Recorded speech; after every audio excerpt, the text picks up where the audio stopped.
Hey guys, it's Kugsley, and welcome to part 3 of how I made SCP Site Redacted in Dreams. So when we last left off, I think we finished D-Class Char, and I kind of explained this in the process and touched on this. So what we're gonna do is we're gonna start off with the easy stuff, and we'll then tackle maybe 173 and the hard stuff here, which are the door and the rooms and stuff. So let's start with the monitor, which is one of the easiest ones. So it should be maybe no more than 5 minutes to explain. I'll find it first. All right. So this is the monitor in the kind of heavy containment zone entrance / exit thing. It blinks and stuff like that, right? So all this is it's just a sculpture. That's literally it. Watch this. If I move this out of the way, everything moves with it.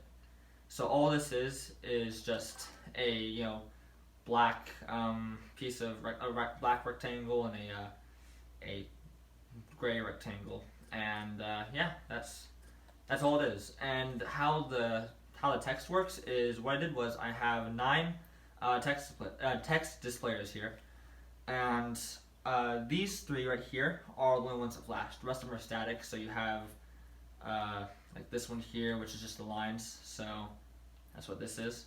And then you have others like this, which is right there. So that's all it is. And then these flashing ones here, this is the checkpoint lockdown, and this is the white text, and the red text. So that's it. Yeah, that's all there is. I expected more too. So yeah, that's finished. And I guess I'll give a refresh on why it blinks like that, and that's just because there's a timer here that goes on the infinite loop where if it finishes, reset, and right before it resets, it sends a small pulse to the next output on the selector, which then goes back and forth between A and B, on and off. So that's it. Now we can go out of that and go on to the next. Yeah, that's actually it. Go on to the next one, which is just a sculpture.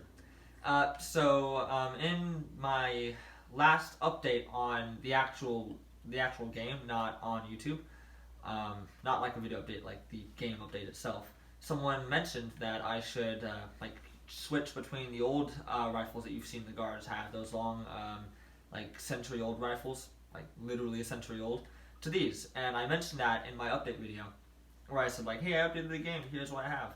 Well, yeah, this is a closer look at it, because it was scaled down quite a bit for the game, because the guards aren't that large. So this is what it looks like, and it took me about, I think, 3 hours to make in total, because I've never made something like this before. So I really wanted to get it right and not, have some weird blocky thing. Because I was scared. At first, not gonna lie, I was scared it was gonna come out like that, and it's there's the trigger and maybe the hammer here, and I'm I want to maybe not make that. God damn. So I tried really hard, and after about 3 hours of man, that gotta go right there, and that's maybe got right there, I eventually got it. Now I didn't no, I'm not saying that I came up with this on my own. I actually wanted to Google images, and I literally just searched Uzi, and then I went on some tangent and found machine pistol, and there's some generic one on there. I don't know what it's called. I don't know what ammunition it uses. I know nothing about this gun. All I know is what it looks like, kind of. So yeah, I just used a 3D model and kind of copied it off of that. So that's literally it. And it's just pretty cool. It's actually 2 parts. There's this piece and the rest of it. And the reason it's 2 parts is interesting. One, because I wanted to have that sharp line there, because that was specifically kind of in that 3D model, and it looked really nice. I'm I want to keep that. And also I wanted to give this its own texture, which I eventually gave up on, because I'm you know what, that's just, we're not going to see it anyways. I'm not going to go that deep into it. I mean, you guys won't really see this anyways either, but still. Point being, don't question my judgment. I decided not to. That's the only reason. So, yeah, that's it. That's it too. There's nothing else. So now we're gonna go on to more complicated stuff. And thinking about doing this, I decided that it would be best if I save that for later, because I think I'll show you how I made the stuff and maybe go into detail on the doors. But when it comes to logic, I realized this is actually my second take making this video, and I don't want it being longer than the usual 30 minutes of this, right? So I may save this for like a logic tutorial or like a logic how-to kind of thing, because I realized just how long it took to explain this, and I don't feel like putting you guys through that when you really want to know just how I made it, as opposed to all the super nitty-gritty. I mean, if you guys enjoy that, please let me know, and I'll let me know in the comments, and I will definitely show you guys. So we're just gonna go into the architecture. Now, you guys probably saw the title, where I said 049 Encounter, and this is what it looks like. And for those of you who haven't played the game, you're thinking, wow, what is this mess? Are you sure you made the game? Well, yes, actually, here's what it looks like on the inside. And the reason it looks so messy is because of the fact that there's a lot of like sharp walls, complex shapes. Like there's this here, and then there's like this wall there, and then there's all. What's the thing? I'm sorry. When did I do that? Oh, you know, that's when I scaled it up and I forgot to slide it down. Oh, I'm stupid. Yeah, so I recently updated this and got rid of some extra walls, and I had to scale this up to fill in the gap, and I forgot to slide it. Let me just pull that down there. Alright, just a little further. Alright, so yeah, I guess this is a good time to show you kind of how I made this and what I used. So everything here is made out of, I think, like 3 or 4 objects. So let me show you. What we have here is we have the basic wall that's used for the hallways, right? That's literally it right there. And I kind of put that in its place because that's what's in the actual thing, right? So it makes sense to put that there. And for like the, not for the floor, but definitely for the other walls, like right here where there's no texture, what I actually used, and let me get this one, is this. And if you notice, that's the flat wall in other buildings. An example would be this official intersect. There's that wall right there. So basically, I just scaled it up and did that. The reason being is you want to try to use as little objects as possible in making something, because the more objects you use, the more gameplay it takes up. And so if you just scale stuff up and try to force your way to make it fit, which sounds really bad saying it out loud. That sounds really, really bad saying it out loud. Where did this go? Whatever. Not sure why that disappeared, but we'll fix that later. All I have to do is just add a wall there. Either way, though, as I was saying, yeah, it sounds really bad, but it works, trust me. Just make it work, right? And if you do, eventually you get to kind of like this. This is about as low as I could get it without deleting important walls. In fact, I think I deleted one too many, trying to make it less spacious. But yeah, so that's as low as I could make it go. And yeah, that's basically it. So this is just kind of showing what you can do. Like, for example, this here. This is also that same wall. Of course, it's connected to that. But yeah, it's literally just that side wall again, right? You can like see the lines at the top there. That's why I kind of oriented it upwards. That way it's flat on the bottom. Yeah, so that's a cool thing. And what makes this room special is it's the only room that has this weird layout where there's stairs going up and then there's another room right above it. It's the only room that does that so far. And so that's pretty cool. And over here, you'll see levers that were in the game. And I didn't actually add those levers into our little collection here. But if you have dreams and you want to see how it works, then you can go on there and you can get it, because this lever is remixable. I made it public, so if you want to, you can use this lever for your levels. But I realized that it might be a good idea to explain it really quickly so you know what's going on. So if you want to use this lever for a level, then you're going to have to make it to where when the character presses a button, you make it to where it receives that, preferably wirelessly, so you can copy it many times. I use press X, as I explained in my D-class char, and I just have this here to cast Sense when he's near. And if it senses it's near, then when you press X and you're in that range, it'll activate it. And you guys can, I think you guys can figure out the rest on your own. I believe in you. It's basically just a timeline sound over there. There's a delay or not delay because the up one is slightly, takes longer than the bottom, like the one down. It's annoying.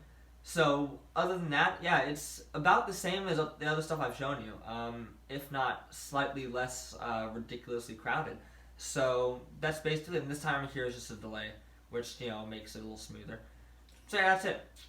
that's it for this. The machines I made specially for this room. I'm probably never going to use them again, so that sucks, but we'll find out. And yeah, so that's the 049 encounter, and it looks like this from the outside. Really ugly, but it's a good thing we don't see that. Like, look at that overhang. Yeah, so that's that. And now we're going to go on to the next one. We're not even going to save, because I need to fix that really badly. So next we're going to go into the really basic ones. Right, really basic. I mean that in the way like this is the first thing I created in Dreams. Well, this is a better version of the first thing I created in Dreams. You don't want to see my first creation. It's bad. So either way, this is like the first hallway. This is the first room I made when I updated it and made everything look nicer. So basically, how it works is originally this room it was one sculpture, and it looked really bad because one sculpture going from here all the way over to here, right, causes the graphics to go down to compensate. Otherwise, you'd blow up the thermometer with one room. So graphics have to decrease. It has to get fuzzier and fuzzier, right?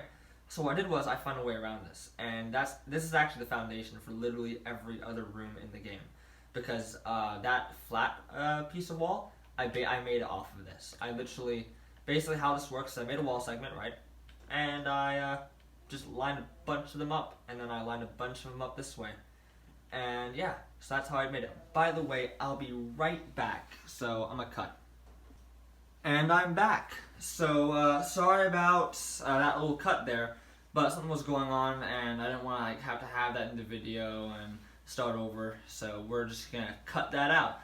So as I was saying, yeah, so I segmented this in several pieces, right, and just copied them over there, then reversed them and copied them there. That way, it does increase the gameplay because there's more singular objects. However, it also increases the graphics way more than it's a good trade-off, is what I'm trying to say. Because on one hand, it does raise the gameplay a bit, but on the other hand, it makes everything look a lot nicer, and it makes it a lot easier to make other things in the long run. Like literally, to make that flat wall piece, all I did was I deleted these tubes here, and I deleted that, and deleted all this stuff, and I literally just stretched that forward, deleted this, and there you go, you had it.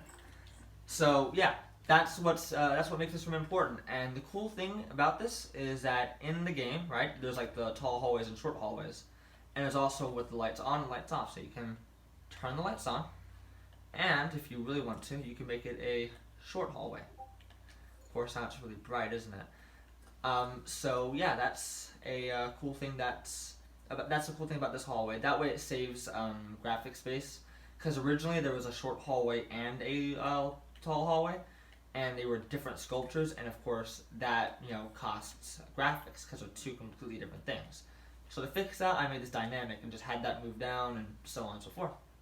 So that's the cool thing about this. And you may be wondering what these microchips on the floor here, what they are.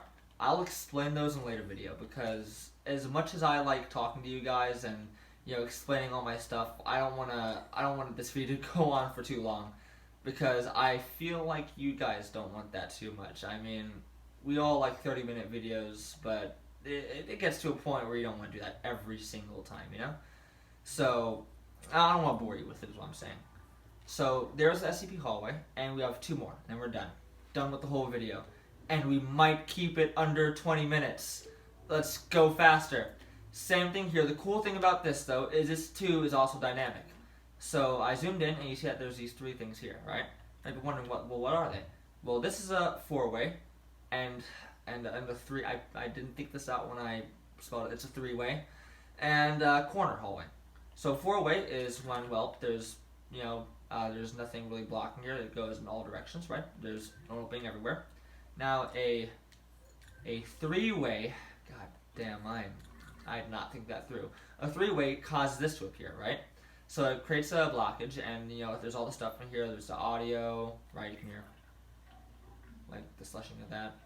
You hear like the electric buzz of this. So like it creates a layer. Now it's low res because I'm trying not to kill the graphics thermometer. I made it better in recent times. I could probably improve this too, but I don't feel like it, if I'm being honest. I'm lazy. But either way though, so that's what that does, and I'm sure you can guess now that the corner does that. And if you notice, the cool thing is I actually made it to where if you activate this one, it resets these two, and vice versa for all of them. That way I don't have to like reset that one and reset this one. Of course, when you pause, that happens. I wonder which one will. Oh, is it random? Or does it always do that? That's cool. Yeah. So that's just something there. That's cool. So again, it's another dynamic hallway, another dynamic room. Yeah, room is better. And uses the same things. It actually uses a combination of those flat surfaces and of the regular pieces. And I didn't add in the wall pieces themselves because they're pretty simple, but I'll explain this here. You might be wondering why it's so low resolution on the back. And that's because, well, to make these sharper and to also still have space for other stuff, I had to completely just destroy the back of this and make it as low resolution as possible to kind of save space. Which is why I did that. It's kind of like a compensation, and so far it's not visible in the game, right? Because you never really see the back of those, except for one place. And that one place, I haven't updated it, so not sure how worth it was. Either way, that's that, and yeah, so that's what's cool about this. And again, you'll notice these microchips on the floor, they're actually the same ones on the other hallway. And again, I'll explain the... Oh, that's a little mini microchip. Oh, that's nice. Alright, so... I'll explain those later, but do know that they're on my mind, and I'll tell you exactly what they do. It's really cool, but at the same time, it's very time-consuming explaining how all of that works. So, that's the official SCP Intersect. And finally, the last thing, and the one I will explain the logic for since it's necessary, is the SCP door. And what's really cool about this door, and I'm considering making this public, this is... So, I can't remember if this was last take before I started having just random spasms of stuttering, but I think it was. But I'll say it again. I've been thinking about making my creations public. Not like my game, but like this asset here. Like, I want to make this so people can use it, right? And on one hand, I'm thinking, well, if I do that, then people get to make what they like. There's so many people making SCP stuff, and it's really cool. And I want people to have an easier time making. I want them to make what they want.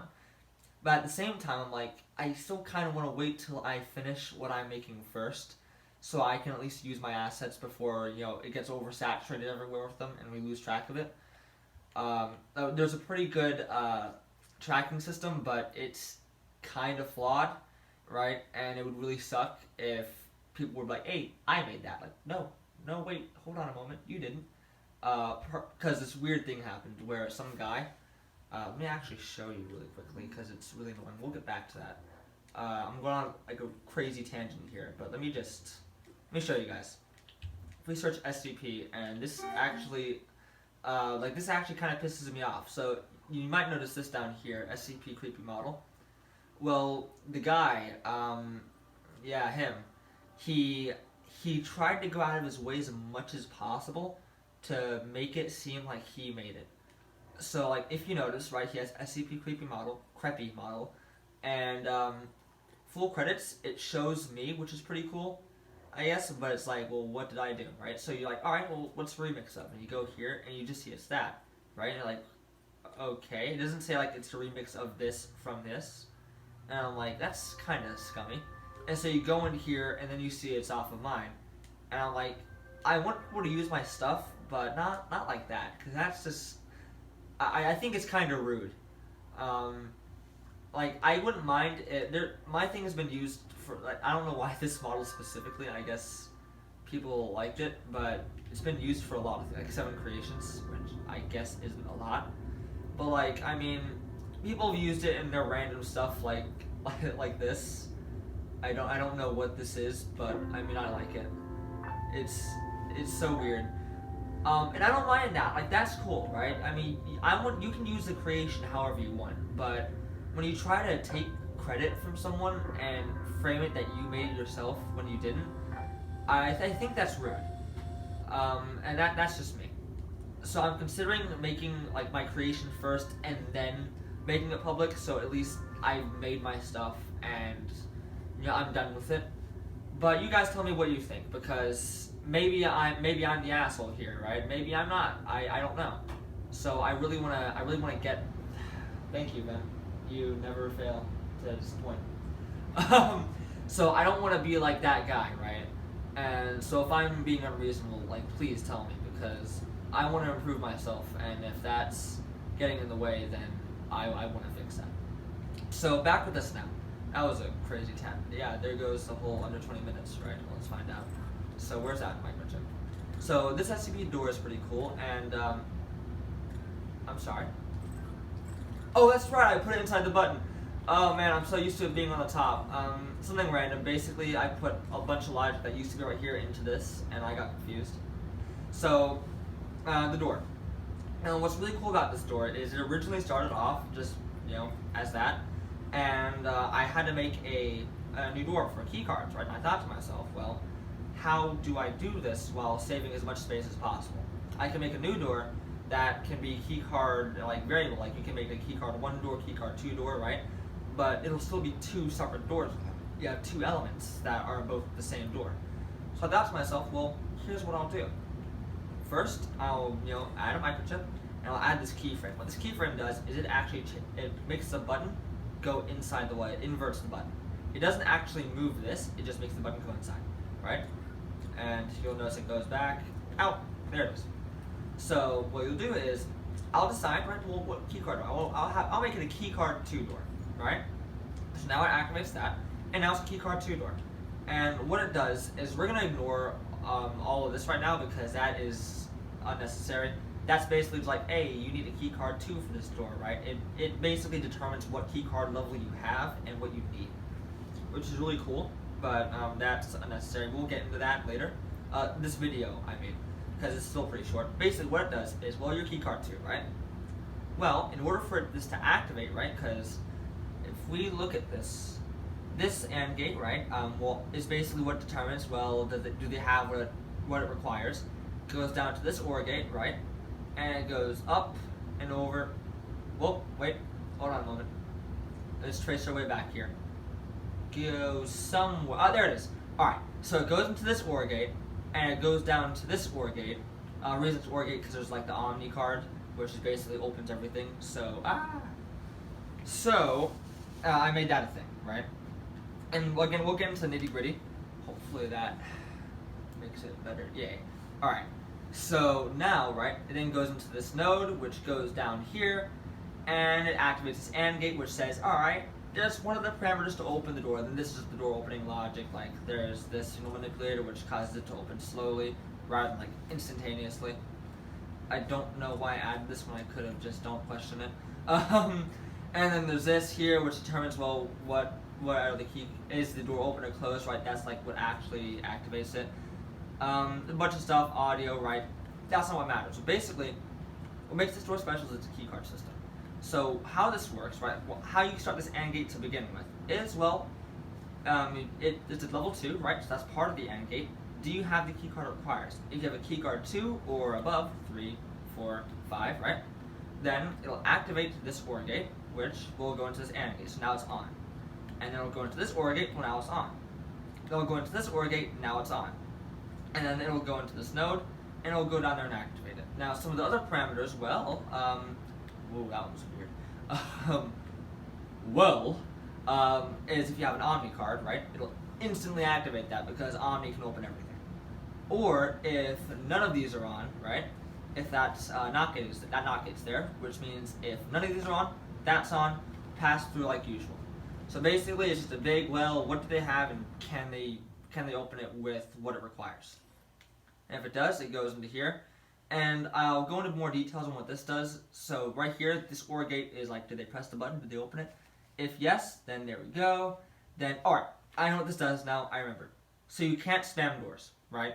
You can't like spam X like X and have it open and close in spasm. So it actually gives you a time, right? It'll open, and once it's finished opening, then you can close it, right? Or then you can open it, and you have to wait. That's what that does. So if it's finished moving, right, which is determined by this, then NOT gate's on, and that's on. If you press X, that's on, and if, again, key cards are good, then this middle input here is on. So everything there is good. And what it does is it'll activate this timer here. And what this timer is, it subtracts, and right as it does that, it sends apparently a pulse don't know why I didn't just have it be a timer output, but I chose pulse. And it'll activate the door, right, and do the keyframes. And at the same time, this pulse will also activate this AND gate. And the reason this timer is here is because it has a tendency, if you notice, it's on slightly before it turns off. And so you don't want to hear a bunch of doors closing all at once on the map. So you just have this here that temporarily stops it from working. That way, it's not, like ear raping you. And that's basically it. That's all there is. And actually, yeah, let's go into how this works. But it's kind of complicated. Only complicated because of just how much stuff how much there is. So let me try. So basically, how this works is first. I'm sorry. Do I have text display? Oh, that's bad. I just realized. Remember how I mentioned no redundancy? I think last video where I said try not to have too many of the same thing in different. I just did that. You know how many doors are in the map and how many text displays there are? Oh, I need to fix that. I need to make it that wireless and have that in the player to make that so. Oh wow. As I was saying, before I realized just how much space I could save. Yeah, I'm a whore for space. I need all the space I can get. How this works is if you have a keycard active, right, it activates this AND gate. So it's saying, well, they have a keycard active, so maybe they might not have it. Let's get these ready, right? So now it asks the question, okay, well, they have a keycard active. What keycard do they have active? Right? And so you have these OR gates here. Right now, if they don't have any of these keycards, right, which is determined, if I'm correct, just by this. So, yeah. So if it says we want stuff, then there, and now all of these go to here, and I think they should connect somewhere. Again, because of all the yeah, there it is. So if this is on, right, then it's good. But if it's not on, then that gate activates, that AND gate's input activates. Because basically what this does is, do they have anything, right? Because it goes into these, but also it collects everything. So if one of these is on, then it should be activated if they have it, but they don't. So it says you need a key card.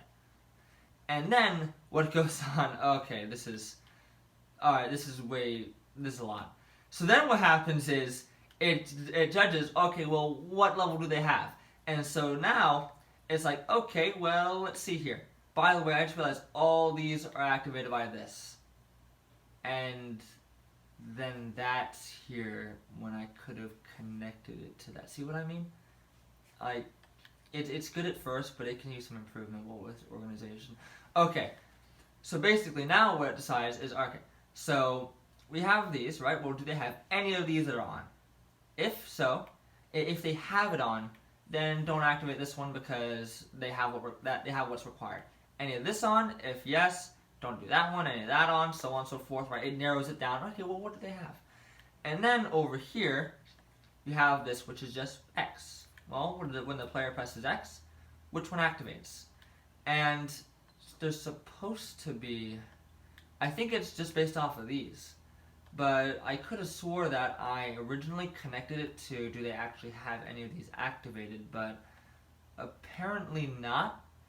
Which I guess I can see why, but it's lost me now. It's one of those things where you make something and then it turns into this, and then you try to remember what you did, and you have a general idea. So what I'll probably do is organize this in the future, and then maybe then clarify and make it a lot easier to understand. Unless I actually did a good job, which I doubt, but who knows. So yeah, we definitely failed on that short amount of time mark. So that's it with the video. Wow, okay, that's finished. And yeah, so I hope you guys enjoyed, and that's actually it. I'm finished. I'm not gonna try going into that unless you guys ask for it, because 173 is a thing in its own. So yeah, that concludes my how I made SCP site redacted series. Of course, there's other buildings, there's other rooms. I can go in here. I can explain to you how I made the elevator or 914. Those were all cool, but it gets redundant after a while. So, someone's playing it. So yeah, I hope you guys enjoy it, and I'm finished. So what I'm probably gonna do now is right after I'm finished recording, I'm just gonna record gameplay of me playing this and upload it to YouTube as like a no commentary, just kind of showcase, see how long you can survive, see what it's like when there's no one blaring in the mic talking the entire time, and I'll also consider uploading it to Reddit too, because someone suggested that. I'm like, yeah, that's a good idea. So yeah, with that, I conclude this unnecessarily long video. Hope you guys have a great day. Hey guys, so this is a post-video note, and about that guy who, in the video, who, like, copied my thing and just reposted it as SCP Crappy Model. I don't want you going after him, because, yeah, he did something I didn't particularly care for or like, but that doesn't really mean he deserves to, have people messaging him or, like, take down this post, right? Because it's although I don't like what he did, I don't think he deserves much for it, because it's not that big. Like, it got on my nerves, but it's not that big of a deal, right? So just in case any of you guys are thinking, like, you know what, yeah, let's get him. I don't want that. Let's be the bigger people, right? And try not to and not shoot downwards. So, and I realized I did that afterwards, and I felt really bad about it. So that's why I'm making this. So, thank you very much, and yeah, you guys have a good day.